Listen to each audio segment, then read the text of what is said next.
ఇచ్చినందుకు స్తోత్రాలు తెలియచేసుకుంటూ మా ప్రభువైన యేసుక్రీస్తు వారి ద్వారా మిమ్మల్ని ఆరాధించుటకు చేరేంతవరకు ప్రారంభ ప్రార్థన మొదలుకొని కీర్తించడం ద్వారా మిమ్మల్ని గణపరిచి ఉన్నాము.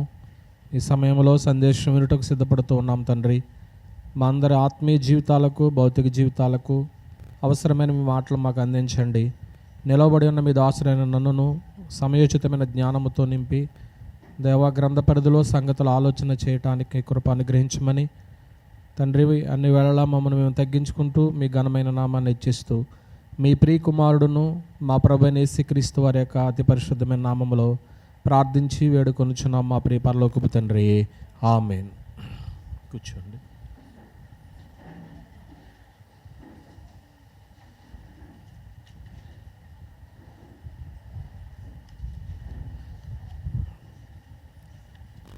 దేవునికి స్తోత్రాలండి. ఆరాధికులుగా చేరువచ్చిన దేవుని బిడ్డలైన మీ అందరికీ ప్రభువైన యేసుక్రీస్తు వారి నామంలో వందనాలు తెలియజేస్తూ, ప్రియమైన దేవుని వారలారా, ఈరోజు మనము తండ్రి అయిన దేవుణ్ణి ఆరాధించడానికి మనం చేరి ఉన్నాం. ఆరాధించుట అని అనగానే సాగిలపడి మ్రొక్కుట లేక ఊడిగం చేయుట, ప్రొస్కునవో లెటరవో అనేటువంటి గ్రీకు పదాలతో ఆ అర్థాన్ని మనము అనేకసార్లు మనం తెలియజేసుకున్నాం లేదా చెప్పుకున్నాం. అయితే తండ్రైన దేవుణ్ణి ఆరాధించేటువంటి ప్రక్రియలో ఒకనాడు కొండల మీద గృహ యజమానుడే ఆరాధన చేసి కుటుంబం అంతటిని నడిపించినట్టుగా చూస్తాం. కాలక్రమంలో నిబంధన మారిన తర్వాత యాజకత్వం అనేటువంటిది ప్రారంభించబడిన తొలి రోజుల్లో ప్రత్యక్ష గుడారం అనేటువంటిది ఒకటి ఏర్పాటు చేసి ఆ ప్రత్యక్ష గుడారంలో లేవి వంశంలో నుంచి వచ్చినటువంటి అహరోను సంతతిలో ఏర్పాటు చేసినటువంటి యాజకత్వం కొనసాగించినట్లుగా కూడా మనం చూడగలం. అయితే కాలక్రమంలో ఆ యాజకత్వంలో కూడా లోపాలు వచ్చినాయి. ఆ లోపాలు రావడం వల్ల యాజక ధర్మం సహా దేవుడు మార్చివేశాడు. యాజక ధర్మము యాజకత్వం అనేటువంటిది మార్చివేయబడి కృత నిబంధన చట్టం వచ్చిన తర్వాత మన ప్రధాన యాజకుడు ప్రభువైన యేసుక్రీస్తు వారు అయ్యారు. ఆయనే ప్రజల యొక్క పాపముల కొరకు పరిహారార్థంగా రక్తాన్ని చిందించి నేరుగా పరలోకానికి ఆయన వెళ్ళి నేడు ప్రధాన యాజకుడు మన పక్షాన్ని విజ్ఞాపన చేస్తున్నాడు అనేటువంటిది నూతన నిబంధన గ్రంథం మనకు బోధిస్తున్నటువంటి సమాచారం.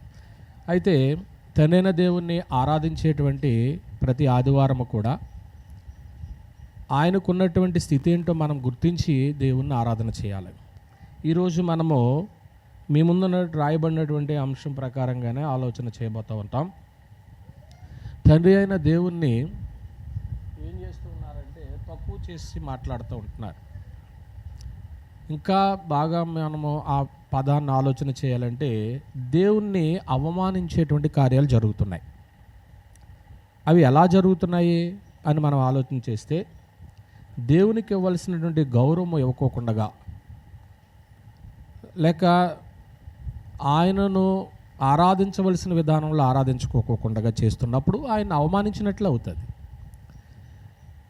కొన్ని సంగతులు మనం ఆలోచన చేసి సమయానుకూలంగా పాఠాన్ని ముందుకు కొనసాగిద్దాం.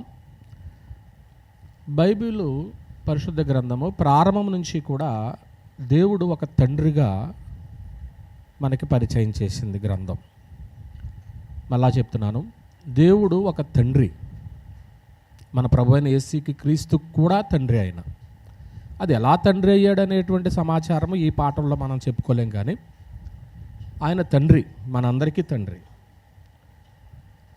ఆది కాండము ఒక్కొక్క వచ్చినాన్ని నేను చదువుతూ ఉన్నప్పుడు మీరు సంగతులు మాత్రం గ్రహించండి, నేను చదవమన్నప్పుడు మీరు చదువుదురు, కానీ యవనస్తులు చదువుతున్నారు, మంచిది. ఆది కాండము 1వ అధ్యాయము 26వ వచనాన్ని నేను చదువుతున్నాను. దేవుడు మన స్వరూపమందు మన పోలిక చొప్పున నరులను చేయుదుము. అయితే ఇక్కడ తండ్రి అనేటువంటి దేవుడు తన స్వరూపమందు తన పిల్లల్ని పుట్టిస్తున్నాడు అనే విషయం అక్కడ కనపడుతుంది. అంటే తండ్రి పుట్టించువాడు. 28వ వచనాన్ని నేను చదువుతున్నాను. దేవుడు వారిని ఆశీర్వదించెను, ఎట్లనగా మీరు ఫలించి అభివృద్ధి పొంది విస్తరించి భూమిని నిండించి దానిని లోపరుచుకొనుడి. తండ్రి అయిన దేవుడు తన పిల్లల్ని ఆశీర్వదించినాడు. ఆ 28వ వచనంలో ఏం కనపడుతుంది? ఆశీర్వాదం కనపడుతుంది. అదే 28వ వచనంలో ఏమంటున్నాడు అంటే కింద భాగంలో భూమిని నిండించి దాన్ని లోపరుచుకునుడి, సముద్రపు చేపలను ఆకాశ పక్షులను భూమి మీద పాకు ప్రతి జీవిని ఏలుడి అంటున్నాడు. అంటే తన పిల్లలకి తండ్రి అయిన దేవుడు అధికారం ఇచ్చాడు. ఏలమన్నాడంటే ఏమిచ్చినట్లు? అధికారం ఇచ్చినట్లు ప్రియమైన దేవుని వర్లారా. అలాగే 29వ వచనాన్ని కూడా మనం చూసినప్పుడు దేవుడు ఇదిగో భూమి మీద ఉన్న విత్తనములిచ్చు ప్రతి చెట్టు, విత్తనములిచ్చు వృక్షములు గల ప్రతి వృక్షమును మీకు ఇచ్చి ఉన్నాను, అవి మీకు ఏమవుతాయి అన్నాడంటే అంటే తండ్రి అయిన దేవుడు తన పిల్లల యొక్క అవసరతలను తీర్చేవాడు. అన్ని ఆహారాలు పెడుతున్నాడంటే ఆయన ఏం తీర్చుతున్నాడు? అవసరాలు. మనకి ఏదైతే సమయానికి ఆహారం అవసరమో అది తీరుస్తున్నాడు తండ్రిగా. ఏమండి, 2వ అధ్యాయము ఆదికాండము 15వ వచనాన్ని మనం చూసినప్పుడు, మరియు దేవుడైన యెహోవా నరుని తీసుకుని ఏదైనా తోటను సేద్యము చేయుటకు దాన్ని కాచుటకు దానిలో ఉంచాను. అంటే తండ్రి తన పిల్లలకి బాధ్యతలను అప్పగించాడు. భూమిని సేద్యము చేయమన్నాడంటే కొన్ని బాధ్యతలు అప్పగించాడు తండ్రి. ఏమండి, అలాగే 16వ వచనాన్ని కూడా మనం చూసినప్పుడు అక్కడ కొన్ని సంగతులు, మరియు దేవుడైన యెహోవా ఈ తోటలోనున్న ప్రతి వృక్ష ఫలమును నువ్వు నిర్భయంతముగా తినవచ్చును, అయితే మంచి చెడ్డల తెలియని వృక్ష ఫలములను నువ్వు తినకూడదు, నువ్వు వాటిని తినిదినము నిశ్చయముగా చచ్చేదవని నరునికి ఏం చేశాడు? ఆజ్ఞాపించు. అంటే కొన్ని ఆదేశాలు ఇచ్చాడు తండ్రిగా, కొన్ని హెచ్చరికలు కూడా ఇచ్చాడు. ఇలా చెయ్యి దీవించబడతావు, మరో రకంగా చేయొద్దు శపించబడతావు. కొన్ని ఆదేశాలు ఇచ్చాడు, కొన్ని హెచ్చరికలు కూడా ఇచ్చినట్లే కనపడుతూ ఉంటుంది. అలాగే 2వ అధ్యాయం 18వ వచనం దగ్గరికి వచ్చేటప్పటికి వారికి వయసు వచ్చిన తర్వాత తండ్రి బాధ్యత ఏంటంటే వారికి వివాహం చేశాడు. వివాహం కూడా చేశాడు. ఏమండి, 2వ అధ్యాయము 19వ వచనంలో మాట్లాడుతూ, దేవుడైన యెహోవా ప్రతి భూజంతువును ప్రతి ఆకాశపక్షిని నేల నుండి నిర్మించి ఆదాము వాటికి ఏ పేరు పెట్టినో చూచుటకు అతని యొద్దకు వాటిని ఏం చేశాడని ఉంది. ఎందుకని చేశాడు? దేవుడు పేరు పెట్టలేడా? తండ్రి పేరు పెట్టలేడా? తన పిల్లలను గౌరవించాడు. గౌరవించి పిల్లల పేర్లు పెట్టేటువంటి బాధ్యత తండ్రి తన పిల్లలకి ఏం చేశాడు? అప్పగించాడు. ఇందులో మనం చూసిన ఈ వచనాలన్నిటిలోనూ కూడా తండ్రి తన పిల్లలకి ఎక్కడైనా తక్కువ చేసినట్లుందా? లేదండి, వాళ్ళని గౌరవించాడండి. ఏమండి, 3వ అధ్యాయము 9వ వచనంలో దేవుడైన యెహోవా ఆదామును పిలిచి నువ్వు ఎక్కడ ఉన్నావని అడుగుతున్నాడు. అంటే పిల్లలు ఎక్కడ ఉన్నారనే అక్కర కలిగి ఉన్నాడు ఆయన. 1 గంట 2 గంటలు నీ పిల్లలు కనిపించకపోతే ఆరా తీసుకుంటాం, రోజంతా కనిపించకపోతే ఆరా తీసుకుంటాం. మనం అక్కర కలిగి ఉన్న మన పిల్లల విషయంలో అయితే నువ్వు ఎక్కడ ఉన్నావని అడిగే విషయంలో కూడా తండ్రి బాధ్యత కలిగి ఉన్నట్లే కనపడుతూ ఉంటుంది. ఏమండి, 3వ అధ్యాయము 15వ వచనాన్ని మనం చూసినప్పుడు, మరియు నీకును స్త్రీకిని నీ సంతానముకును ఆమె సంతానమునకును వైరము కలుగు చేసేదను, అది నేను తల మీద కొట్టును, నువ్వు దానిని మడి మీద కొట్టేద్దువు. ఇక్కడ 15వ వచనము అలాగే 21వ వచనాన్ని కూడా మనం చూస్తే దేవుడైన యెహోవా ఆదామునకును అతని భార్యకును చర్మపు చొక్కాయలను చేయించి వారికి తొడిగించాను. ఈ 2 వచనాల్లో మనం ఏం చూడొచ్చు అంటే ఆయన శిక్షించేటువంటి వాడు. తప్పు చేస్తే చేసిన తర్వాత వాళ్ళని ఆ శిక్ష నుంచి ఏం చేశాడు? ఏదేనులోనే ఆ దిగంబరత్వమును కప్పటానికి వాళ్ళకి ఏం చేశాడు? చర్మపు అంటే విడిపించాడు కూడా, శిక్షించాడు, విమోచించాడు. ఇవన్నీ చూసినప్పుడు ఇప్పటిదాకా మనం చూసినటువంటి వచనాలన్నిటిలోనూ కూడా తండ్రి తన పిల్లలకు తక్కువైతే చేయలేదు. తన పిల్లలను గౌరవించాడు. ఆయన చేయగలిగిందంతా చేశాడు. ఏమండి, కానీ ఆది కాండము నుంచి చివరి పుస్తకమైనటువంటి ప్రకటన గ్రంథం వరకు కూడా తన పిల్లలైనటువంటి వారు తండ్రిని గౌరవించే విషయంలో వైఫల్యం చెందారు. మొదటి పుస్తకం నుంచి కూడా మొట్టమొదట ఒక ప్రవక్తతో ఏం మాట్లాడాడో చూసుకుంటూ ప్రయాణం చేద్దాం. ద్వితీయోపదేశకాండము 32వ అధ్యాయం. ద్వితీయోపదేశకాండము 32వ అధ్యాయము 5వ వచనంలో, వారు తమ్ము చెరుపుకొనిరి, ఆయన పుత్రులు కారు, వారు కళంకులు, మూర్ఖత గల వక్రజనం, వక్రవంశం, బుద్ధి లేని అవివేక జనమా, ఇట్లు యెహోవాకు ప్రతీకారము చేదురా, ఆయన నిన్ను సృష్టించిన తండ్రి కాడా. 15వ వచనం, యెషూరును క్రొవ్విన వాడే కాలు జోడించెను, నువ్వు క్రొవ్వి బలిసి ఏమయ్యావు, మందుడవైతివి. వాడు తన్ను పుట్టించిన దేవుణ్ణి ఏం చేశారట, మర్చిపోయారనే సంగతి కనపడుతూ ఉంటుంది. 18వ వచనంలో, నిన్ను పుట్టించిన ఆశ్రయదుర్గమును విసర్జింతివి, నిన్ను కనిన దేవుని నువ్వేం చేసావంటే మర్చిపోయావు అంటున్నాడు. ఏమండి, ఆయన తండ్రి అని మోషే ప్రవక్త ద్వారా హెచ్చరిక చేస్తూ ఉన్నాడు. మరి తండ్రిగా ఆయన ఉన్నప్పుడు ఆయన పిల్లలంగా చదివిన వచనాలను బట్టి బలిసి కొవ్వి దేవుణ్ణి మర్చిపోయి సృష్టించిన తండ్రినే మర్చిపోయారనే సంగతి కనపడుతూ ఉంటుంది. ఏమండి, దేవుడు వీళ్ళని పాడు చేశారా, వీళ్ళకి వీళ్ళే చెరుపుకున్నారా? ఎక్కడుందా మాట? 5వ వచనం మొదట్లో ఉంది చూడండి. వారు తమ్మును ఏం చేసుకున్నారో వారికి వాళ్ళే చెరుపుకున్నారు, వారికి వారే చెరుపుకున్నారు, పాడైపోయారు. ఏమండి, యెషయా గ్రంథము 1వ అధ్యాయము, యెషయా గ్రంథము 1వ అధ్యాయము 2వ వచనంలో, యెహోవా మాట్లాడుచున్నాడు, ఆకాశం ఆలకించుము, భూమి చెవియొగ్గుము, నేను పిల్లలను పెంచి గొప్పవారినిగా చేశాను, వారు నా మీద ఏమయ్యారు.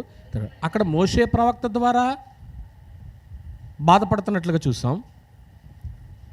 మిడిల్ ప్రవక్త, పెద్ద ప్రవక్త యెషయా ప్రవక్త ద్వారా కూడా ఆయన బాధపడుతున్నాడు.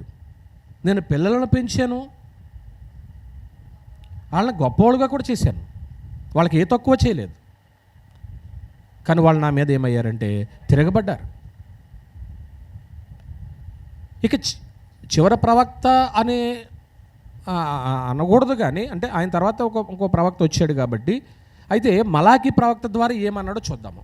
మలాకీ గ్రంథము 1వ అధ్యాయము,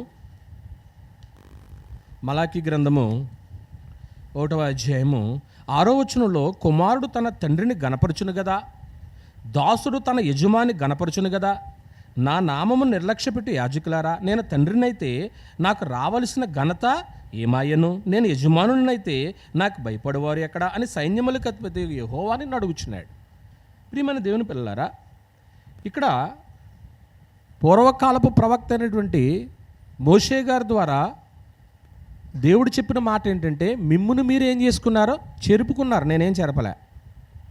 యెషయా ప్రవక్త ద్వారా ఏం తెలియచేశాడంటే, మీరు నా మీద ఏం చేశారు, తిరగబడ్డారు. అలాగే మలాకీ ప్రవక్త ద్వారా ఏం తెలియచేశాడంటే, నేను తండ్రినైతే మీరు నాకు పిల్లలైతే నన్ను ఏమాత్రం కనపరుస్తున్నారు, నాకు రావాల్సిన ఘనత ఏది? ఏమండి, అయితే ఆ మాటకు వాళ్ళు అంగీకరించలేదండి. వాళ్ళు అంగీకరించకపోగా కొన్ని ప్రశ్నలు వేయడం మొదలుపెట్టారు. తండ్రిని ప్రశ్నించే స్థాయికి వెళ్ళిపోయారు వాళ్ళు. ఏం ప్రశ్నలు వేశారో చూస్తున్నాము. 1వ అధ్యాయము 2వ వచనంలో మాట్లాడుతూ ఏమంటున్నారంటే, యెహోవా సెలవిచ్చినది ఏమనగా, నేను మీ ఎడల ప్రేమ చూపి ఉన్నాను అని దేవుడంటే, వాళ్ళేం ప్రశ్న వేస్తున్నారో చూడండి. మీరు ఏ విషయమందు నువ్వు మా ఎడల ప్రేమ చూపితి వందురు. వాళ్ళు ప్రశ్నించారా లేదా? అంటే ఇప్పుడు తండ్రి ప్రేమ చూపలేదన్నట్టు మాట్లాడుతున్నారు వాళ్ళు. ఆ మాటకు అర్థమదేనా? అంటే ఇప్పుడు ఏం చేయడం మొదలుపెట్టారు వాళ్ళు? ఇప్పుడు తండ్రిని ప్రశ్నించడం మొదలుపెట్టారు. నువ్వేం ప్రేమ చూపావు మాకు అండి అంటే తండ్రి ప్రేమను చులకన చేశారన్నాడు. డిక్రేటింగ్ ద ఫాదర్స్ లవ్ అన్నాడు. తండ్రి ప్రేమను తక్కువ చేసి మాట్లాడటం. ఇది ఎలా ఉంటుందో ఆ కింద వచనంలోనే కనపడతా ఉంటుంది. యాషావు యాకోబునకు అన్నకాడా, అయితే నేను యాకోబుని ప్రేమించి తిని ఇదే యెహోవా యాషావును ద్వేషించి అతని పర్వతములను పాడు చేసి అతని స్వాస్థ్యమును అరణ్యమందున నక్కల పాలు చేసి తిని. సంగతి ఇక్కడ మనకు తెలుసు. అబ్రహాము కుమారుడు ఇస్సాకు, ఇస్సాకు కుమారుడు యాకోబు.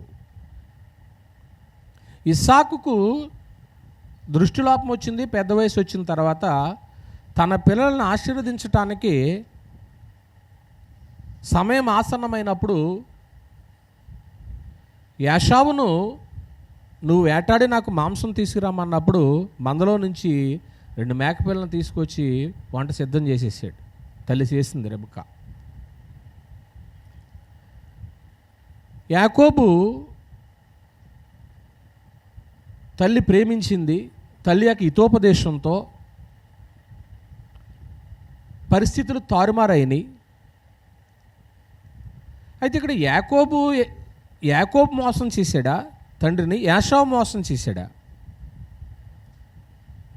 యాకోబేమో మందలోకి వెళ్ళి పిల్లల్ని తీసుకొచ్చి, గొర్రె పిల్లల్ని తీసుకొచ్చి తల్లి వంటకం చేత, తల్లి ప్రేరేపణ చేత తండ్రికి భోజనం పెట్టితే ఆశీర్వాదాన్ని సంపాదించుకున్నాడు. యాషావేమో అరణ్యంలోనికి వెళ్ళాడు. వేటాడి వచ్చేటప్పటికి ఆలస్యమైంది. తండ్రి దగ్గరికి తీసుకొచ్చాడు. ఈలోగా యాకోబు వచ్చి దీవెనలు తీసుకెళ్ళిపోయాడు. ఇందుకు ఎవరు మోసం చేశారు?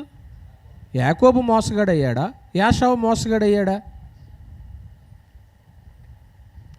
జ్యేష్ఠత్వం అనేటువంటిది ఎవరికిస్తాడు తండ్రి? పెద్ద కుమారుడికే. కానీ ముందుగానే వచ్చి యాకోబు ఏం చేశాడు? జ్యేష్ఠత్వాన్ని తీసేసుకున్నాడు. తర్వాత వచ్చి యాషావు అడిగాడు, ఇదేంటి, నేను నీ పెద్ద కుమారుని కదా, నన్ను తీసుకురమ్మన్నావు కదా, మరి ఆశీర్వాదం నాకు ఇవ్వా అని అడిగినప్పుడు తండ్రి చాలా బాధపడ్డాడు. ఎందుకంటే అప్పటికే చూపు లేదు. అక్కడికి తండ్రికి డౌట్ వచ్చింది, ఎంత వేగంగా ఈ మాంసం నీ దగ్గరికి ఎలాగొచ్చింది అన్నాడు. నీ దేవుడైన యెహోవాయే నా దగ్గరికి దాన్ని తీసుకొచ్చాడు అన్నాడు. అక్కడ జరిగిన సిచ్యువేషను ఎవరు మోసగాడు? యాకోబో యాషావా? యాకోబు మోసగాడని మనం ఎలా అనగలం? యాకోబు మోసగాడని మనం ఎలా అనగలం? తండ్రి చెప్పిన మాటకు వెళ్ళకోకుండా మందలోకి వెళ్ళి గొర్రె పిల్లల్ని లేక మేక పిల్లల్ని తీసుకొచ్చేసాడు. అందుకు అతను మోసగాడయ్యాడా? లేకపోతే దేని కొరకు మోసగాడు అని అనొచ్చు మనం. అయితే విషయం ఏంటంటే యాకోబు మోసగాడు కాదు. అతని పేరును బట్టి ఒకవేళ ఆ పేరు వచ్చిందేమో కానీ అది మానవ స్వరమే కానీ దేవుని స్వరం కాదు అది. ఎందుకంటున్నానంటే ఆ మాట, ఆల్రెడీ వాళ్ళిద్దరి మధ్య కమిట్మెంట్ ముందే జరిగిపోయింది. ప్రమాణం జరిగిపోయింది దేవుని పేరట. నీవు నాకు జ్యేష్ఠత్వం అమ్మేశావు చిక్కుడుకాయ కూరకే, మళ్ళీ వెళ్ళి నువ్వు ఎలాగడుగుతావు తండ్రిని జ్యేష్ఠత్వం దీవించమని? అప్పుడు అలాంటప్పుడు యాకోబు ఏం కాడు? మోసగాడు కాడు. అది దేవుని స్వరం కాదు, దేవుడు అన్న మాట కాదు. అందువల్ల ఇక్కడ మనం జ్ఞాపకం చేసుకోవాల్సింది ఏంటంటే, నేను ఆ విషయానికి వెళ్ళట్లేదు కానీ తండ్రిగా ఇప్పుడు ఇద్దరు పిల్లల్ని కూడా తండ్రి న్యాయమే చేయాలి. యాకోబును ఆశీర్వదించేశాడు, దీవెనలన్నీ ఇచ్చేశాడు. మరి యాషావు విషయంలో ఏడ్చాడు. ఒక దీవెన కూడా లేదా? లేదు. నీవు నీ తమ్మునికి ఏమవుతావు? నువ్వు దాసుడు, ఇంతే, వెళ్ళిపో. తండ్రి మాట ఎప్పుడూ కూడా ఒక మంచి మాటే మనం రానియాలి, కానీ మరో మాట రానియకూడదు. అయితే ఇక్కడ యాషావు అనగా ఎదోము, ఎదోమీయులు కూడా గొప్ప వంశముగా ఏం చేయబడ్డారో? ఆశీర్వదించబడ్డారు. అంటే వాళ్ళని కూడా తండ్రి ఏ విధమైనటువంటి అన్యాయం చేయలేదని చెప్పడానికి నేను చెప్తున్నాను. అతను 35వ అధ్యాయం మీరు చూసినట్లయితే తన వంశవృక్షం చాలా గొప్పగా ఉంటుంది. ఆదికాండం 35వ అధ్యాయము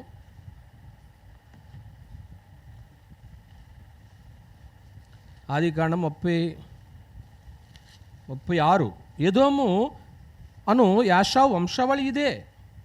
7వ వచనం, వారు విస్తారమైన సంపద గలవారు గనుక వారు కలిసి నివసింపలేక పోయారు. అంటే వారు కూడా ఆశీర్వదించబడ్డారు, వారు కూడా దీవించబడ్డారు. అందువల్ల తండ్రిగా ప్రేమ చూపాడు. యాకోబును ప్రేమించాడు, యాషావును ప్రేమించాడు. వాళ్ళిద్దరి మధ్య జరిగినటువంటి ఆ కమిట్మెంట్ తండ్రికి తెలియదు. ఇద్దరి మధ్య ఏం జరుగుతుంది ఎవరో తెలుస్తుంది? ఇప్పుడు వాళ్ళిద్దరికే తెలుస్తుంది. ఇప్పుడు మీరు ఏదో డిస్కషన్ పడ్డారో, ఒక ఫ్యామిలీలో ఏదైనా డిస్కషన్ పడ్డారనుకోండి, ఆ డిస్కషన్ అంతా మీ సువార్థికురాలికి కానీ మీ సువార్థికుడు కానీ చెప్పరు. కానీ మా దగ్గరికి వచ్చి ఏం చెప్తారు తెలుసా? మాకున్న సమస్యల కొరకు మీరు ఏం చేయండి. అసలు ఆ సమస్య నీ వల్ల వచ్చిందా మరొకరి వల్ల వచ్చిందో అది నీకు తెలుసు, కానీ ఆ సమస్య చెప్తారా? చెప్పరు. నేను న్యాయంగా ఇద్దరి కోసం నేను ప్రార్థన చేస్తాను. తండ్రి అన్యాయం ఏమీ చేయలేదు, అక్కడ ప్రేమించాడు. యాషావును ప్రేమించాడు. నువ్వు అమ్ముకున్నావు, దానికి నేనేం చేయను? నువ్వు చెరుపుకున్నావు, దానికి నేనేం చేయను? ఇస్సాకు ఇవ్వాల్సినటువంటి దీవెనలు ఇచ్చాడు. ఏమండి, దీన్ని బట్టి మనం గ్రహించవలసిన సంగతి ఏంటంటే,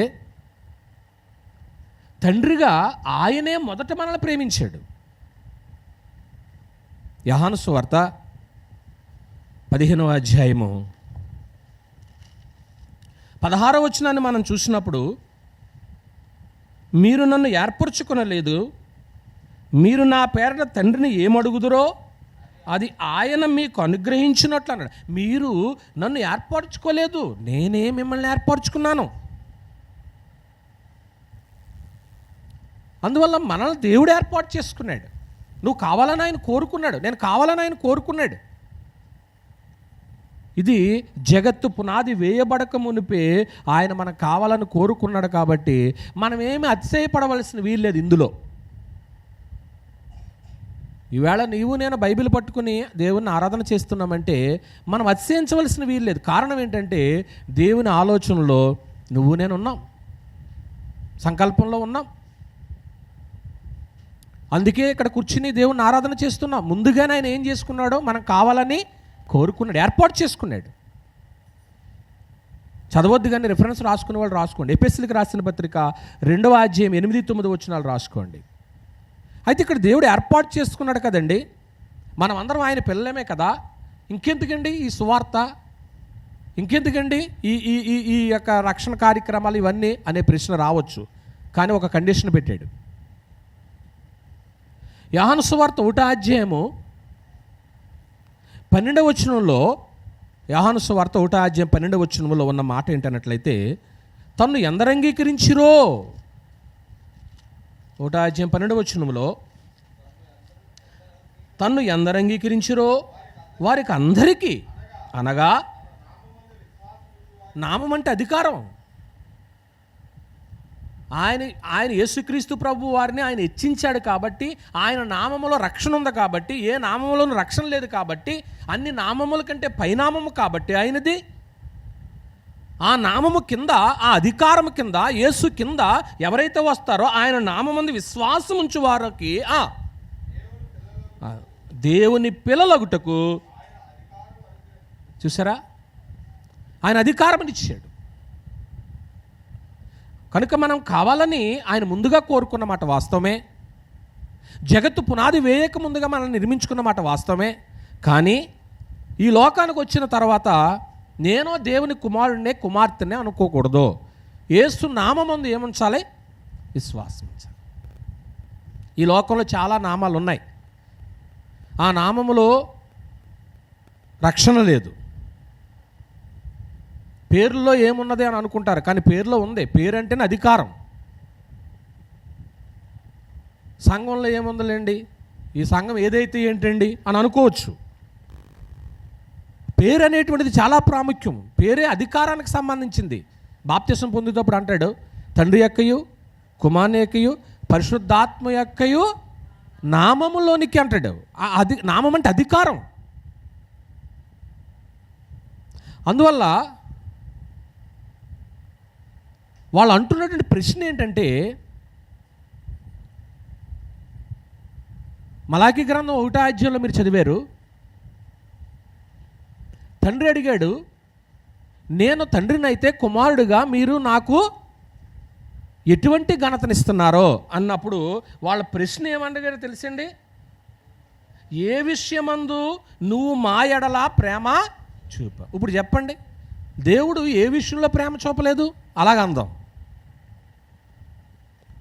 ఆయన మనల్ని ఏర్పాటు చేసుకున్నాడట, ఆయన పిల్లలమై అధికారాన్ని ఇచ్చాడట. మరి ఆయన ఏర్పాటు చేసుకున్నప్పుడు ఆయన మనల్ని ప్రేమించలేదా? తిరిగి ప్రశ్నించగలమా ఆయన్ని? ఏండి, తండ్రి ప్రేమ ఎక్కడ కనపడిందండి ఈ ప్రపంచానికి? సిలువలో పరాకాష్ఠకు చేరుకుంది. తరాలు గడిచినా యుగాల గడిచినా ఈవేళ క్రీస్తు యొక్క కల్వరి సిలువలో చేసిన త్యాగం మానవాళి ఎవరు కాదనలేని సత్యం. రోమిలికి రాసిన పత్రిక 5వ అధ్యాయము, రోమిలికి రాసిన పత్రిక 5వ అధ్యాయము 7వ వచనాన్ని చదువుతున్నామండి. నీతిమంతుని కొరకు సహితము ఒకడు చనిపోవటరుదు, మంచి వాని కొరకు ఎవడైనా చనిపోవ తెగింపవచ్చును. అయితే దేవుడు మన ఎడల తన ప్రేమను వెల్లడిపరుచున్నాడు. ఎట్లనగా, చూసారా, ఆయన ప్రేమ ఎలా వ్యక్తపరిచాడో చూడండి.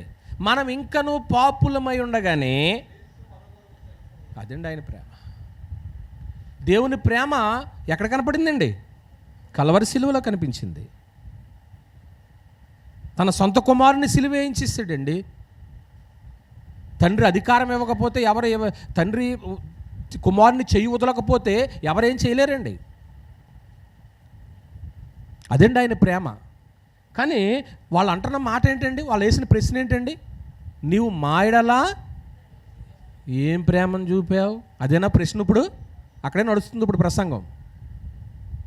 వాళ్ళ నుంచి ఉద్భవించినటువంటి 5 ప్రశ్నలు ఉన్నాయి. 5 ప్రశ్నలకి సమాధానాలు చెప్పడానికి నాకు టైం సరిపోదు, 2 చెప్తాను. నువ్వు ఎలా ప్రేమ చూపమా ఎడలా అంటున్నారు. ఇదిగో నా ప్రేమ, నువ్వు నన్ను ఏర్పరచుకోలేదు, నేనే కావాలని నీ దగ్గరికి వచ్చా. ఎంత గొప్ప మాట అండి. నశించిన దానిని వెదకి రక్షించుటకు ఆయనే ఏం చేశాడు? మన దగ్గరికి వచ్చాడు. కొన్నిసార్లు కొందరు సాక్ష్యం చెప్తూ ఉంటారు, నేను ప్రభు దగ్గరికి వెళ్ళాను, లేకపోతే నేను ఆయన్ని కనుగొన్నాను, ఆయన నాకు ఇచ్చేసాడు అనేది అంటాం. కాదండి, అసలు కావాలని ముందే ఆయన మన దగ్గరికి వచ్చాడు. మనం ఆయన దగ్గరికి వెళ్ళడం కాదండి. ఆయన ఎప్పుడో మనం వెతుక్కుంటూ తన కొడుకు ఈ లోకానికి ఏం చేశాడు? వచ్చేసాడు. అది మనకు అర్థం అవ్వాలి. ఆయన అడుగుజాడలు ఉన్నాయి. ఈవేళ మనం వచ్చాం, కానీ మనల్ని వెతుక్కుంటూ ఆయన ఎప్పుడో వచ్చేసాడు. అదండి ఆయన ప్రేమ. ఏమండి, తండ్రి ప్రేమ ఎక్కడ చూపించబడిందో మీకు చెప్పాను. అంటే ఇప్పుడు దీన్ని బట్టి మొట్టమొదటి ప్రశ్నకి సమాధానం దొరికింది. దేవుడు ప్రేమ చూపడలేదా? అలా అడగటానికి సరిపోరు. రెండో ప్రశ్న వాళ్ళ నోటి నుంచి ఏమొచ్చిందో చూద్దాము. మలాకీ గ్రంథం 1వ అధ్యాయం. మలాకీ గ్రంథము 1వ అధ్యాయము 6-7 వచనాల్లో మనం చూసినట్లయితే తన తండ్రిని గణపరచును కదా, దాసుడు గణపరచును కదా, నా నామమును నిర్లక్ష్యపెట్టి యాజకులారా, నేను తండ్రినైతే నాకు రావలసిన ఘనత ఏమాయను, నేను యజమానునైతే నాకు భయపడేవారు ఎక్కడున్నారు అని సైన్యములకు అధిపతి యెహోవా మిమ్మల్ని అడుగుచున్నాడు. వాళ్ళ ప్రశ్న చూడండి ఏముందో. ఏమి చేసి నీ నామమును, రెండో ప్రశ్న, ఏం చేసి మేము నిర్లక్ష్య పెట్టాం? మొట్టమొదటి వాళ్ళ ప్రశ్న ఏమని చదివాము? ఏ విషయమందు నువ్వు మా యెడల ప్రేమచు. ఎప్పుడైనా పిల్లలు మీరు మీ తల్లిదండ్రుల్ని మీకు ఎంతో ప్రేమగా చేసి పెడతారు, అయినప్పుడు కూడా ఒక్కో కొడుకు ఏమంటాడు తెలుసా? ఎప్పుడు నాకు ఇష్టమైన వంటే చేయాలి. ఒక కూతురు ఏమంటారు తెలుసా?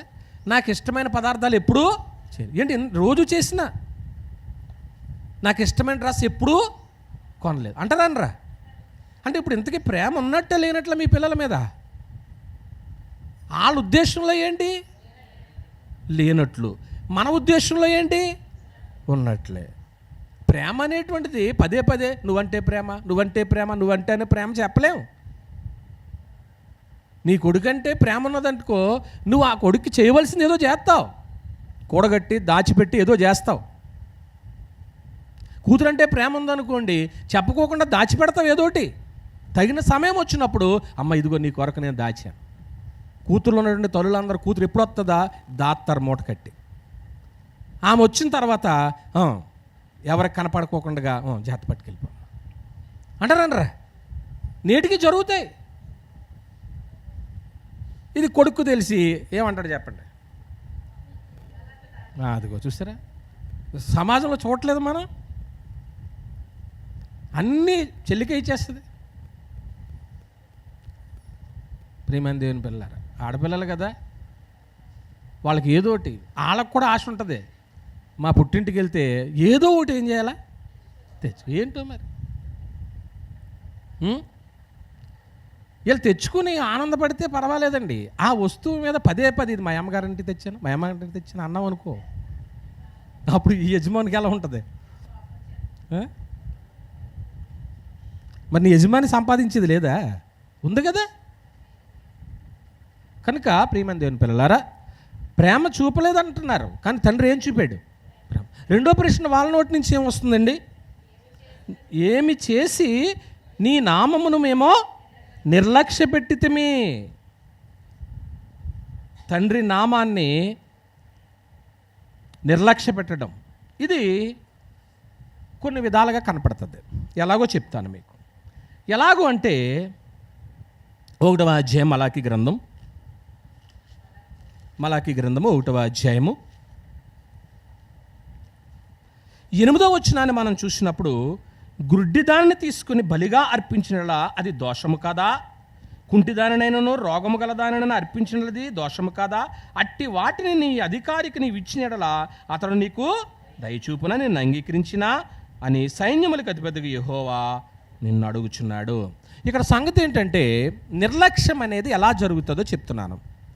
ఉత్తమమైన దానిని అర్పించకుండా ఉంటే ఆయన అవమానించినట్లే, నిర్లక్ష్య పెట్టినట్లే.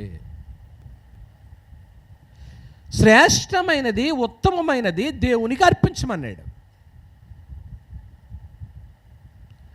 అది అర్పించకున్నప్పుడు ఆయన నిర్లక్ష్య పెట్టినట్లే. లేవీకాండం 22వ అధ్యాయం. లేవియా కాండము 22వ అధ్యాయము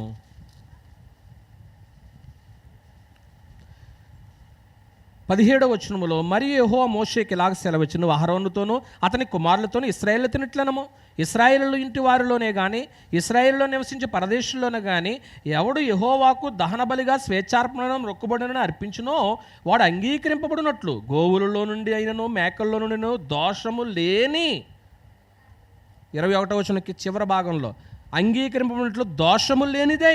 ఇంకా కింద అనేక సంగతులు చెప్తాడు, మీరు 30వ వచనం వరకు రాసుకోండి. అంటే మనం యెహోవాకు అర్పించినప్పుడు ఎటువంటిది అర్పించమన్నాడు? ఉత్తమమైనది, పనికి రానిది, ఉపయోగము లేనిది కాదు. ఇక్కడ ఉన్నవాళ్ళు అలా చేస్తున్నారని నేను అన్నాం. దేవునికి వచ్చేటప్పటికే అందరూ కూడా చాలా సుపీరియర్గా ఆలోచన చేస్తారు. అమ్మో మన ఇంట్లో శ్రేష్టమైనది ఇవ్వాలి, కుళ్ళిపోయినవి, దాన్ని ఏమన్నా గుడ్డిది, గజ్జి కలిగింది, ఇటువంటి ఏం చేయొద్దన్నాడు. ఎందుకు పనికిరానిది దేవునికి ఇస్తావా? దానివల్ల నీకు దోషం వస్తుంది తప్ప ఆశీర్వాదం రాదు. ఏమండి, అది తండ్రిని అగౌరవపరిచినట్లు అవుతుంది అన్నమాట అండి. తండ్రి అయిన దేవునికి అత్యంత గౌరవం ఇవ్వాలండి. అంటే ఒకే ఒక మాట మీకు ఏం చెప్పానంటే, ఉత్తమమైన దేవునికి ఏం చేయాలా? అర్పించాలి. మీకు చెప్తాను. అబ్రహాము గారి గురించి మనందరికీ తెలుసు. తాను ఉత్తమమైనది యెహోవాకు ఇచ్చారని ఒకే ఒక మాటలు ఎలా చెప్పగలం మనం? తన కుమారునికి, అంతే, తన కుమారుని ఇచ్చేసాడు. నిజంగా తన కుమారుణ్ణి ఇచ్చాడు అంటే ఎంత గొప్ప మాట. ఈవేళ కుమారులు కలిగినటువంటి వారు కానీ, కూతుర్లు కలిగినటువంటి వారు కానీ దేవుని సన్నిధికి తీసుకొని వచ్చి నీ కొడుక్కి బాప్తిస్మం ఇప్పించి, నీ కూతురికి బాప్తిస్మం ఇప్పించి క్రీస్తు ప్రభు యొక్క రాజ్యంలో ఆరాధికులుగా చేశావంటే దేవుని మీద నీకు ప్రేమ ఉన్నట్లే. దేవుని మీద నీకు ప్రేమ, నువ్వు ఉత్తమైనది ఇచ్చినట్లే దేవునికి. కొన్ని గృహాల్లో మనం చూస్తాం, పేరెంట్స్ చర్చికి వెళ్తారో పిల్లలు చర్చికి రారు. ఏమ్మా ఏంటి పిల్లలంటే, వాడు నా మాట వినట్లేదండి, ఆమె నా మాట వినట్లేదండి. ఆ విషయం దగ్గరికి వస్తే మన స్థానిక సంఘ పిల్లల విషయంలో మనము దేవునికి స్తోత్రాలు చెప్పాలి. అలాగని మీ కొమ్ములు రానివ్వకుండా పిల్లలు, మా పాస్టర్ గారు మమ్మల్ని మెచ్చుకుంటున్నారు కదా అని ఇలా కొమ్ములు వచ్చినాయి అనుకోండి. నేను మొన్న ఒక పనిష్మెంట్ వేసాను బన్నుకి, జెస్సీ రాలేదు. ఇవాళ అది రాలేదు ఏమండి, వాళ్ళిద్దరికి ఒక పనిష్మెంట్ వేసాను. ఇప్పటికి కూడా ఆ పనిష్మెంట్ రోజు లోన్ నన్ను తిట్టుకుంటూ ఉంటారు. వీళ్ళు తిట్టుకున్నా కానీ చేస్తానే ఉన్నారు, తర్వాత చెప్తాను. ఏమండి, అప్పుడప్పుడు పిల్లలకి పనిష్మెంట్ ఇవ్వాలి మనం. నేను ఏదైనా ఒక పనిష్మెంట్ ఇచ్చాను అనుకోండి, వెంటనే ఎవరు రెస్పాండ్ అవ్వరు. ఆయన మాట మనం వినడం ఏంటి? నాకు మొన్న నవ్వొచ్చింది. ఏమ్మా బైబిల్ చదివారా అన్నాను. ఊర్లో లేం అయ్యగారని పెట్టింది అంత మా సోదరి. నాకు చాలా కాసేపు నవ్వుకున్నాను నేను, కానీ వెంటనే రెస్పాండ్ అయింది. నేను చాలాసేపు నవ్వుకుని నేను రిప్లై ఇవ్వలేదు. రెస్పాండ్ అవ్వాలి అలాగూ, ఏదైనా కానీ. అది ఏదైనా రెస్పాండ్ అయితే సువార్థికి రైట్, నా మాటకి గౌరవం ఇచ్చారు రైట్, బిజీగా ఉండొచ్చు, తప్పేముంది. అప్పుడు నా సేవకుడిగా, సువార్థికుడిగా నాకు గౌరవం ఇచ్చినట్లుగా ఉంటుంది. నేను సంతోషిస్తాను. నేను ఎంత ఆనందపడ్డానో తెలుసా? ఆ మాట 2-3 సార్లు చదువుకున్నాను కూడా. మొన్న ఎక్కడ డిస్కషన్లో లక్కవరంలో కూడా ఆ మాట చెప్పాను నేను మన వాళ్ళకి. ఏమండి, పట్టించుకోకపోతే కొంచెం బాధ కలుగుతుంది. మీ పాస్టర్ గారు మీకు ఏదో చెప్పారనుకోండి, ఆవిడ మాటకి మీరు గౌరవం ఇవ్వాలంటే ఆ సంగతి ఏం చేయాలి చెప్పాలి. స్త్రీలుగా మీరు ఎక్కువగా ఆవిడతో ఎక్కువ అటాచ్మెంట్ ఉంటుంది కాబట్టి ఏదైనా చెప్పారనుకో చెయ్యాలి. ఆత్మ సంబంధమైన విషయాల్లో సంఘానికి, సువార్థికురాలికి ఉన్నటువంటి అటాచ్మెంటు చాలా గొప్పది. కొత్త నిబంధన చెప్పింది. ఈ బంధం పోదండి. నిజంగా అలాగ ఉంటుంది. నేను మన స్థానిక సంఘంలో చూస్తాను కూడా. ప్రతి చిన్న విషయానికి అయ్యగారు, అమ్మగారు మీరు ఇంటికి రావాలండి అంట. ఎక్కడి నుంచి వచ్చింది ఈ బంధం? ఎవరేసారు ఈ బంధం? దేవుడే వేశాడు.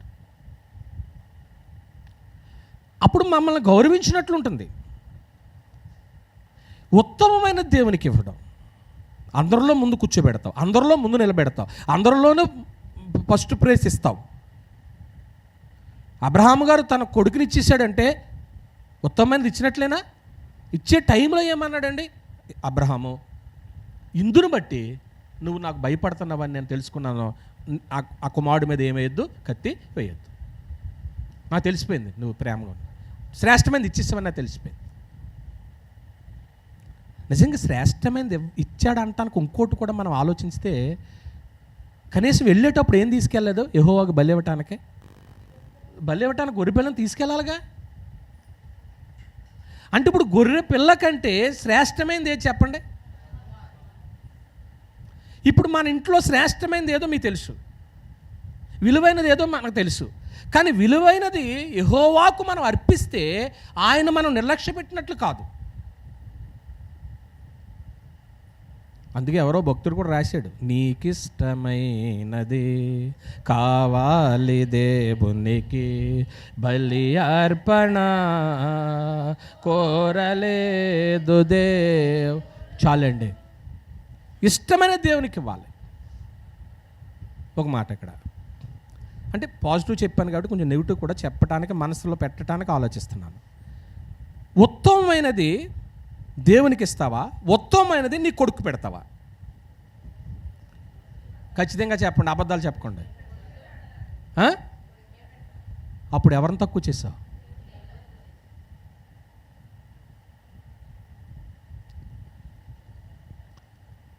ఇంటికి వెళ్ళిన తర్వాత చదువుకోండి. నాకంటే ఎక్కువగా నీ కొడుకును నువ్వేం చేసావు? ఘనపరిచావు. ఏలీని అన్నాడా లేదా?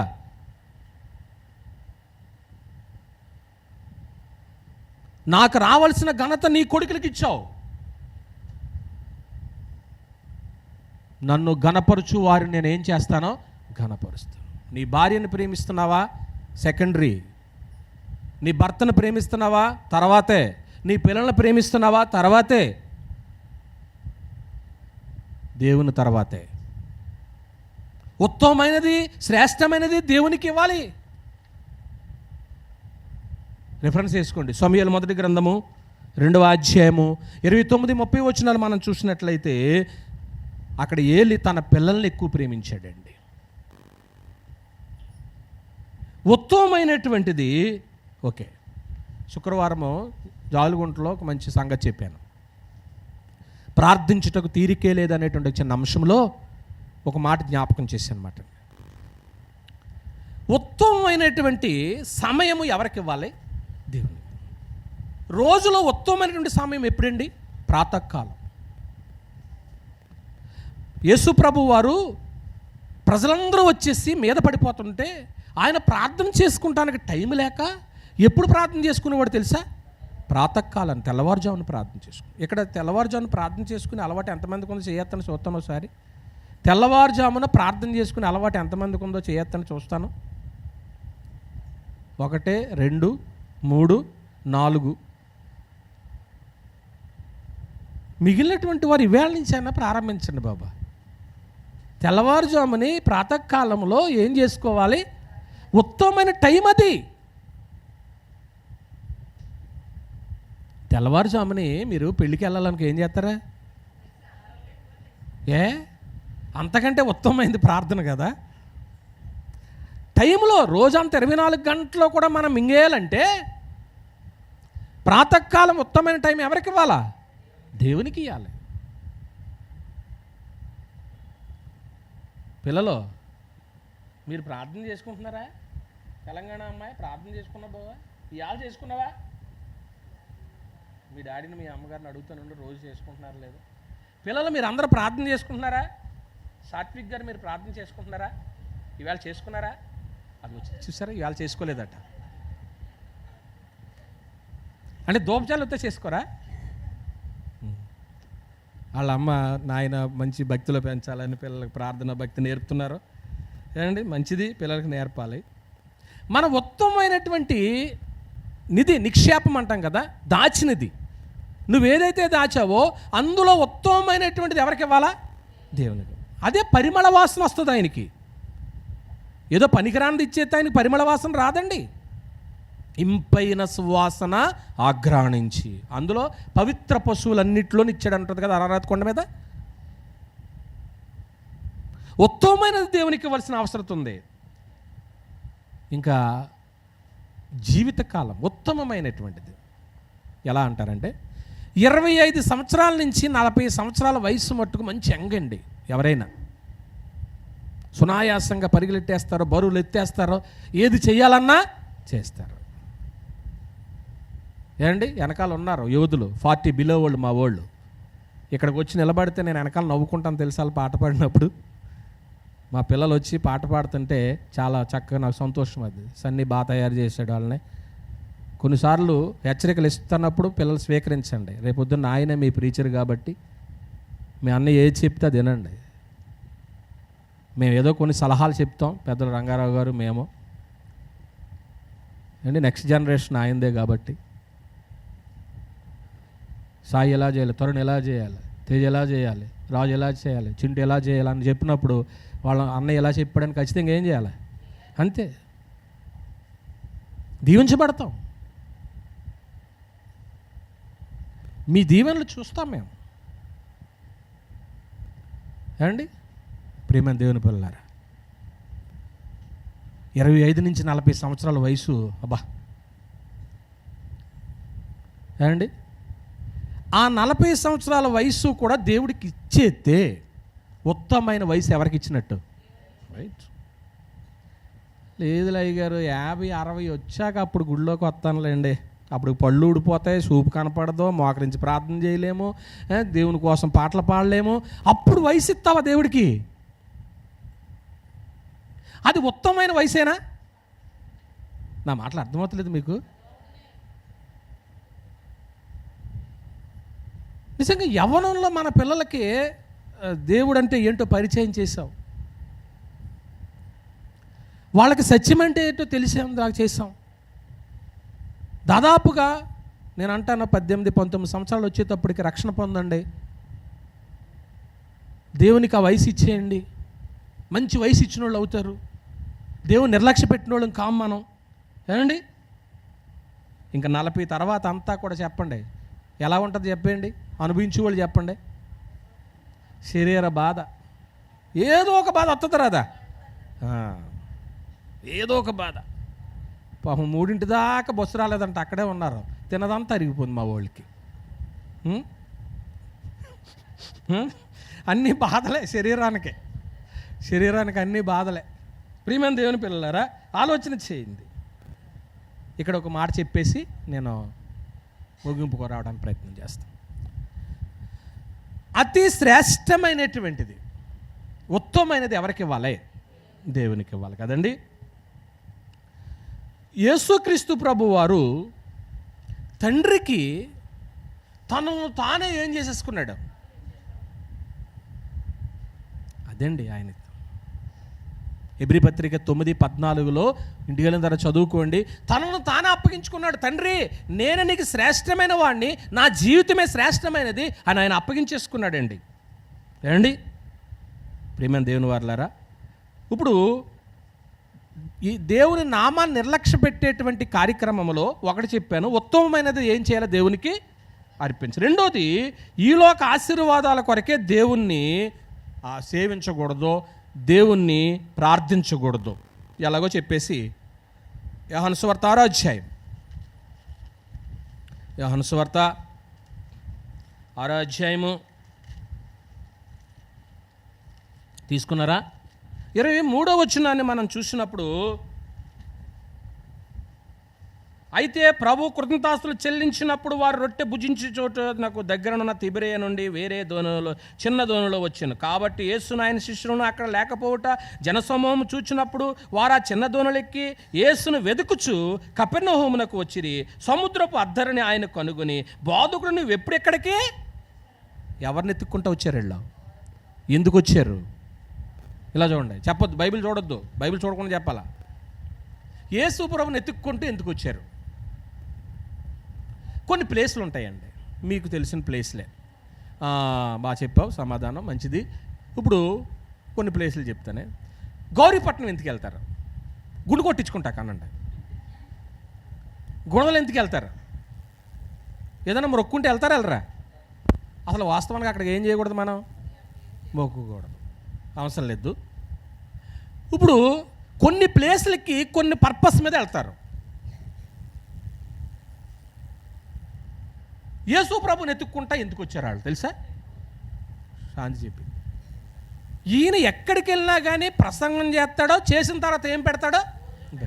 మనం కూడా మీటింగ్ పెట్టుకుంటే ఏం చేయాలా? భోజనం కూడా పెట్టాలి. పబ్లిక్ మీటింగ్ పెట్టుకున్నప్పుడు ఏం పెడతాం? సహవాస కూడుకులు ఏం పెడుతున్నారా? భోజనం పెడతారు. ప్రభు భోజనం పెట్టాడు. యేసు ప్రభు వారు వాళ్ళ మనసును గ్రహించి, మీరు సూచక్రియలు చూచటం వలన కాదు కానీ రొట్టెలు భుజించటం వలనే మీరు నన్ను వెతుకుచున్నారు అన్నాడా లేదా? అక్కడ అంటే శరీర సంబంధమైనటువంటి వాటి కొరకు మాత్రమే దేవుని దగ్గరికి రాకూడదు. అలా వస్తే దేవుని నామాన్ని ఏం చేసిన వాళ్ళం అవుతాం? నిర్లక్ష్య పెట్టిన వాళ్ళం అవుతాం. నిర్లక్ష్య పెట్టిన వాళ్ళం అవుతాం. ఏమండి? మరో మాట, దేవుని నామాన్ని ఎలా నిర్లక్ష్య పెడతామంటే, ఉత్సాహంగా కాకుండా ఏదో ఒక విధిగా, ఆజ్ఞగా దేవుణ్ణి ఆరాధిస్తే నిర్లక్ష్య పెట్టినట్లే. ఎలాగంటే ఇది, ఇక్కడ మనల్ని ఎవరైనా బలవంతంగా కూర్చోబెట్టారా? సంతోషంతో వచ్చారా మీరు చర్చికి? పిల్లలు మీరు వీళ్ళని కొన్నిసార్లు రారు. మీరు రారు. మీరు ఏదో ఇప్పుడు ఇలా ఖాళీగా ఉండి వచ్చారు కానీ పనింటి వస్తారేంటి మీరు కూడా? ఏమండి? నిజం కదా నేను అన్నమాట? పని ఉంటే వస్తారు మీరు. పని ఉంటే ఖాళీగా ఉండబట్టి వచ్చారు మీరు ఈవేళ ఇక్కడికి. రైట్. సంగతి ఏంటంటే, ఆదివారం నాడు ఖచ్చితంగా దేవుని ఆరాధన చెయ్యాలి అని ఆజ్ఞ నెరవేర్చాలని బాధతో వస్తే దేవుణ్ణి ఏం చేసినట్లు? కానీ ఉత్సాహంగా వస్తే, యెహోవా మందిరమునికి వెళుదామని జనులు నాతో అన్నప్పుడు నేను సంతోషించాను. రండి వెళదాం, చర్చికి వెళదాం, ఆరాధన చేసుకుందాం. ఎవరైనా నిన్ను అడిగారనుకో, అక్క చర్చికి వెళ్తావా అంటే, వెళ్తావని అనకూడదు. ఆవిడ ఇంకో మాట అనాలి. ఏమనాలి తెలుసా? అక్క మన ఇద్దరము చర్చికి వెళదాం, మన ఇద్దరం వెళ్ళి ప్రార్థన చేసుకుందాం. ఆ మాట వస్తుందండి? ఉత్సాహముగా, ఏదో విధిగా కాకుండా, ఏదో ఒక ఆజ్ఞగా కాకుండా నేను సంతోషంగా దేవుని ఆరాధన చేయాలి. రిఫరెన్స్ వేసుకోండి, చదవద్దులేండి. మలాకి గ్రంథం 1:13 వేసుకోండి. చివరగా దేవుని నామాన్ని ఎలా నిర్లక్ష్య పెడుతున్నారంటే, దొంగిలించినటువంటి ధనాన్ని అర్పిస్తే దేవుని నామాన్ని నిర్లక్ష్య పెట్టినట్టు. దొంగిలించిన ధనం ఇది ఎలా ఉంటుందంటే, మలాకి గ్రంథం 1 మలాకి గ్రంథము 1:13 చదువుతున్నాం. అయ్యో ఎంత ప్రయాసమని చెప్పి ఆ బలను తృణీకరించుచున్నారని ఆయన సెలవిచ్చుచున్నాడు. ఇదే సైన్యములకు అధిపతి యెహోవాకు మరియు దోచబడిన దానిని, కుంటి దానిని, తెగులు దానిని మీరు తెచ్చుచున్నారు. ఇలాగుననే మీరు నైవేద్యములు చేయుచున్నారు. అక్కడ దోచబడిన దానిని, దొంగిలించిన దానిని అన్నమాట అండి. అంటే ఈ దొంగిలించడం అంటే ఎలాగో చెప్తాను. తల్లిదండ్రుల దగ్గర నుంచి దొంగిలించిన దాన్ని దేవుడికి ఇవ్వకూడదు. తల్లిదండ్రుల దగ్గర నుంచి దొంగిలించడం అంటే ఎలా అన్నాడంటే, దీన్ని ఒక వ్యక్తి దేవుడికి కానుక తీసుకొచ్చాడట. ఆ కానుక పేరెంట్స్కి పెట్టవలసింది, అది తల్లిదండ్రులకు చూసేది. అది ఆ తల్లిదండ్రుల కంటే ఎక్కువ ఇప్పుడు ఎవరిని ప్రేమిస్తున్నట్టుగా చెప్పాడు? దేవుణ్ణి ప్రేమిస్తున్నాను అని తెచ్చేసాడు. ఇది గ్రంథంలో ఎలా రాయబడిందో చూడండి ఒకసారి. మార్కు సువార్త 7వ అధ్యాయం. మార్కు రాసిన సువార్త 7వ అధ్యాయము 10వ వచనంలో, నీ తల్లిదండ్రులను గణపరచుమని తండ్రినైనను తల్లినైనా దూషించు వానికి మరణశిక్ష విధింపవాలని మోషే చెప్పిన కదా. అయినను మీలో ఒకడు తన తండ్రినైనను తల్లినైనా చూచి నా వల్ల నీకు ఏది ప్రయోజనకరముగానో ఏదో అది కొర్బాను అనగా దేవార్పితమని చెప్పినడా తన తండ్రికైనను తల్లికైనను వానికి ఏమీయూ చేయను. చూసారా? ఇప్పుడు తల్లిదండ్రులకు పెట్టేది ఎవరికి ఇచ్చేస్తున్నాడట? దేవునికి ఇస్తున్నాడట. ఇప్పుడు అది అలా చేయడము దొంగిలించినటువంటి ధనాన్ని దేవునికి ఇవ్వడం అవుద్ది. ఉద్యోగస్తులు ఉన్నారు, వారు కూడా ఏం చేయాలో తెలుసండి? వారి జీతంలో నుంచే ఏం చేయాలి? యెహోవాకు బాగానే తీసుకురావాలి. ఇందాక మీరు చదివారు కదా లేవీ కాండము, మొత్తం అధ్యాయం అంతట్లోనూ కూడా దశమ భాగం ఎవరి సొమ్ము అన్నాడు? దేవుని సొమ్ము, దేవుని సొమ్ము, దేవుని సొమ్ము. అసలు మీకు పాత నిబంధన గ్రంథంలో దశమ భాగం అనే ప్రస్తావన తీసుకురాకముందే అబ్రహాం ఏమి ఇచ్చేశాడు? మెల్కీసెదెకు దశమ భాగం ఇచ్చేసాడు. చట్టం రాకముందే దశమ భాగం ఇచ్చేసాడు ఒక ఆయన. ఏమండి? 10వ వంతు ఇచ్చేసాడు కదా. అయితే ఇక్కడ విషయం ఏంటంటే, ఒకరోజు యేసు ప్రభుని ప్రశ్నించడానికి వచ్చారు. వచ్చిన తర్వాత బాబు నువ్వేమో దేవుడికి కానుక ఇవ్వమంటున్నావు కదా, మరి ఈ ఈ నాణ్యం మీద ఎవరి బొమ్మ ఉంది? కైసర్ బొమ్మ ఉంది. ఇది ఎవరికి ఇవ్వమంటావో? మరి కైసరిది కైసరికి ఇవ్వాలి కదా అన్న. ఇప్పుడు గాంధీ గారి బొమ్మ ఉంది, గాంధీ గారికి ఇస్తున్నామా మన కరెన్సీ మీద? వాళ్ళు చిక్కు ప్రశ్న వేసి ఆయన ఇరకాటంలో పెట్టాలని అడిగారు. అప్పుడు ప్రభు ఏం చెప్పాడు చెప్పండి? ఎక్కడుందా మాట చూడండి, బైబిల్లో ఉందని అనకుండా. మార్కు సువార్త 12వ అధ్యాయము, మార్కు సువార్త 12వ అధ్యాయము తీసుకున్నారా లేదా? 17వ వచనం. అందుకు యేసు కైసరివి దేవునికి చెల్లించుడని.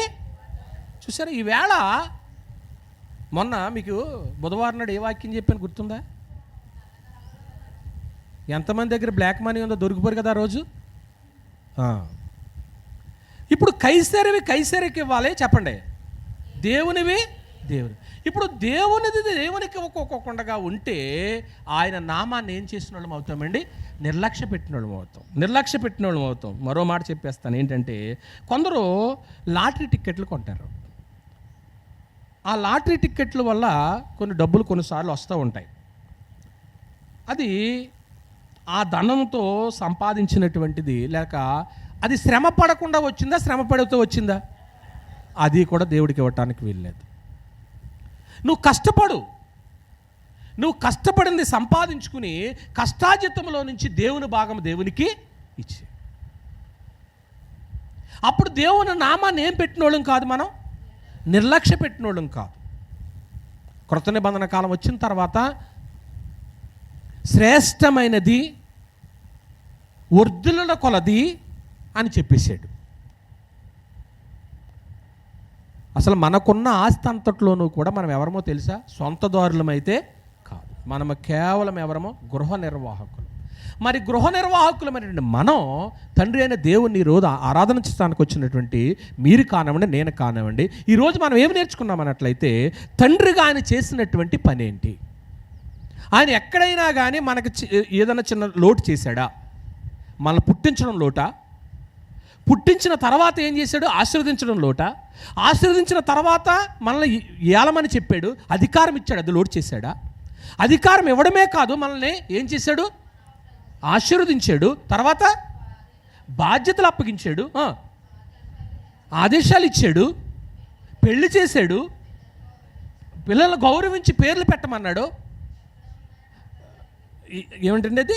ఎక్కడ ఉన్నారని అడిగాడంటే అక్కర కలిగి ఉన్నాడు. పాడైపోకుండా ఉండటానికే ఏమండి ఆజ్ఞాపించాడు. పాపం చేస్తే మళ్ళీ విడిపించాడండి. ఇవన్నీ చేస్తే ఆయన ఏమైనా తక్కువ చేశాడండి? చేయలేదు కదండి. తండ్రి ఆయన బాధ ఎవరితో చెప్పాడని చెప్పుకున్నామో, మొట్టమొదట మోషే ప్రవక్త ద్వారా చెప్పారు, మీరే చెప్పుకున్నారు. రెండోది మిడిల్ ప్రవక్త యెషయా ప్రవక్త ద్వారా చెప్పాడు. చివరి ప్రవక్త అయినటువంటి అలాగన్నా మళ్ళీ తప్పుపట్టొద్దు, పాత నిబంధనలో చివరి ప్రవక్త అంటే పాత నిబంధనలో చివరి ప్రవక్త మరొక అతను ఉంటాడు, యోహాను గారు కూడా ఉంటాడు. అయితే మలాకీ గారి ద్వారా కూడా తెలియచేశాడు.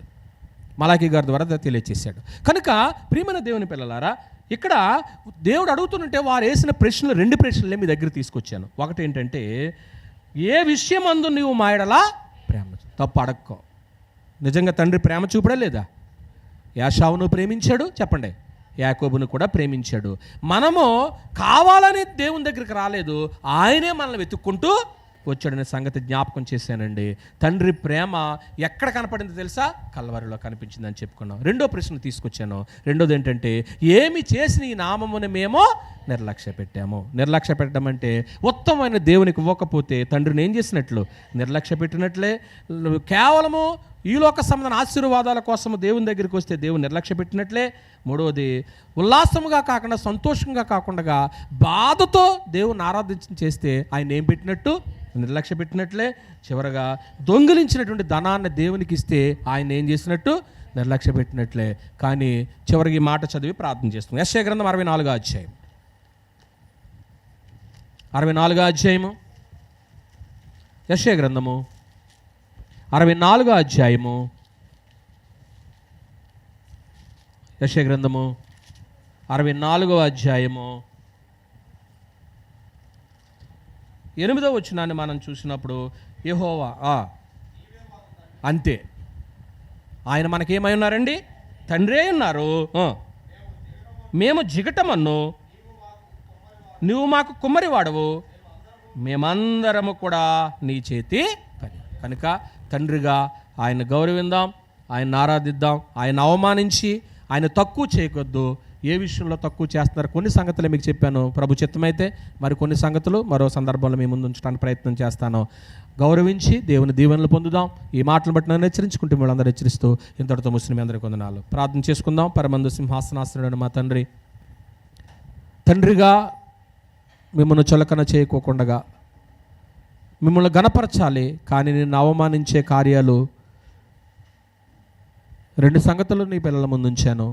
ఒకవేళ 5 సంగతులు మాలో ఉంటే గనుక పశ్చాత్తాపపడి దిద్దుబాటును ప్రేమించి వాక్యానుసారంగా జీవించే మనసు దయచేయండి. మిగతా మేలుకరంగా మార్చండి. మా ప్రభువైన యేసుక్రీస్తు వారి పేరటి ప్రార్థన అడుగుచున్నాం తండ్రి. ఆమేన్.